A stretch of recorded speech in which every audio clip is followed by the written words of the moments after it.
Hi everyone, my name is Mayank Malik. Today I am going to discuss about the income tax due date extension announced on 20th May 21.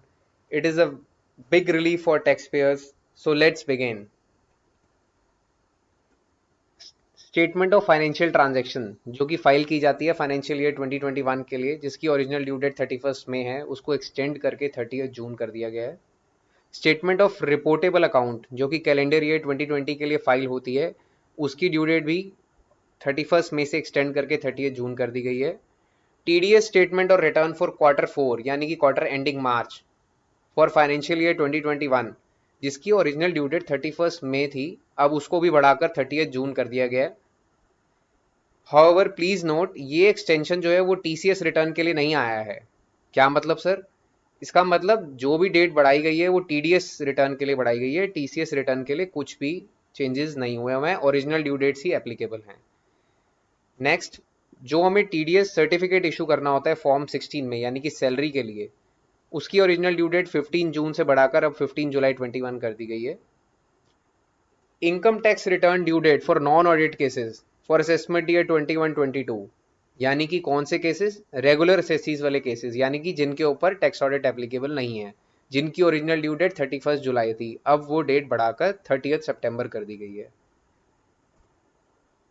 Tax audit report, जो भी SSC जिसके ऊपर tax audit applicable है, उसको tax audit report file करनी होती है form 3CB 3CD के अंदर, जिसकी ओरिजिनल ड्यू डेट 30 सितंबर थी, अब वो भी बढ़ाकर 31 अक्टूबर 21 कर दी गई है। Audit report for international transaction और स्पेसिफाइड डोमेस्टिक ट्रांजैक्शन, यानी कि कौन से केसेस सर? यहाँ पे ट्रांसफर प्राइसिंग केसेस की बात हो रही है, जिसके अंदर हमें ऑडिट रिपोर्ट फाइल करनी होती है 31 अक्टूबर तक, वो भी अब बढ़ाकर 30 नवंबर तक कर दी गई है। Next, income tax return for audit और company cases for assessment year 21-22, यानी कि कौन से cases?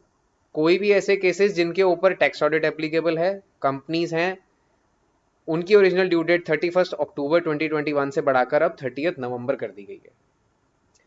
Income tax return for audit and TP cases, ऐसे एसएससी जिनके ऊपर ऑडिट भी एप्लीकेबल है, जिनके ऊपर ट्रांसफर प्राइसिंग भी एप्लीकेबल है, उनकी ओरिजिनल ड्यू डेट पहले 30 नवंबर थी, वो भी अब बढ़ाकर 31 दिसंबर 2021 कर दी गई है। Next and last change is belated और revised income tax return for assessment year 21-22। Finance act 2021 में गवर्नमेंट ने अनाउंस किया था कि अगर आपको बिलेटेड और रिवाइज रिटर्न फाइल करनी है, उसकी डेट को पहले से ही रिड्यूस करके 31 दिसंबर कर दिया गया है। पहले ये डेट 31 मार्च तक होती थी। However due to Covid extensions, इस डेट को फिर से एक मंथ एक्सटेंड किया गया है, तो 31 जनवरी 22 तक आपके पास टाइम है कि आप अपनी बिलेटेड या रिवाइज रिटर्न फाइल कर सकते हैं असेसमेंट ईयर 21-22 के लिए। और लास्ट क्लैरिफिकेशन जो इशू की गई है, 3 कैटेगरीज के लिए क्लैरिफिकेशन इशू हुई है। पहले वो केसेस जिनके ऊपर टैक्स ऑडिट एप्लीकेबल नहीं है, यानी कि रेगुलर एसएससीज, जिनकी ड्यू डेट 31 जुलाई से बढ़ाकर 30 सितंबर कर दी गई है, वो।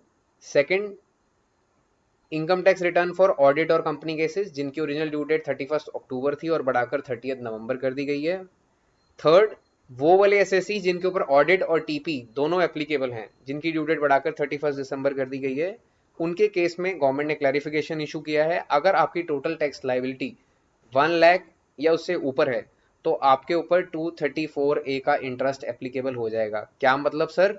इसका मतलब ये है कि अगर आपकी टोटल टैक्स लाइबिलिटी 1 लाख से एक्सीड कर जाती है after adjustment of TDS, advance tax, self assessment tax, तो आपको 234A का इंटरेस्ट तो पे करना ही पड़ेगा। तो फिर क्या फायदा हुआ सर इस एक्सटेंशन का? इस एक्सटेंशन का ये फायदा हुआ कि आपके जो भी कैरी फॉरवर्ड लॉसेस थे, वो अभी भी कैरी फॉरवर्ड हो जाएंगे, प्रोवाइडेड आप इन ड्यू डेट्स के अंदर अंदर रिटर्न फाइल कर देते हैं।